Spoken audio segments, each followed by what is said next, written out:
તો જ મમ્મીએ થેલો પેક કરી નાખ્યો છે અંદર ઘઉં શું છે મમ્મી ઘઉં લુગડો ને બીજું બધું ત્યાંથી લેવાનું છે તો ગાઈસ કાજલના ઘેર જવાનું છે આ બધું શું કહેવાય એનું ધરો કાપવા હા ધરો કાપવા જવાનું છે તમારે તો અમે તૈયાર થઈ જશે બધા જોજો લે કોઈ દેખાતું નહીં હા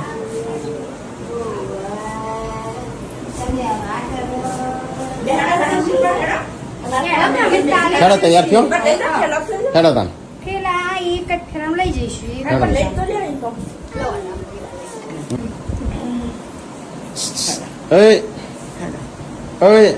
હો ગયા તીત બોલ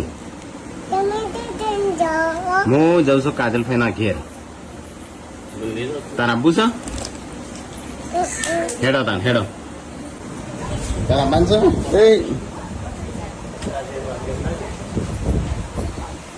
ગુડ્ડો તાર પરીક્ષા કાલ ખબર છે કેટલા વાગે હા શી ખબર એ રોજ ટાઈમ તો એ રોજ ગાડી આવે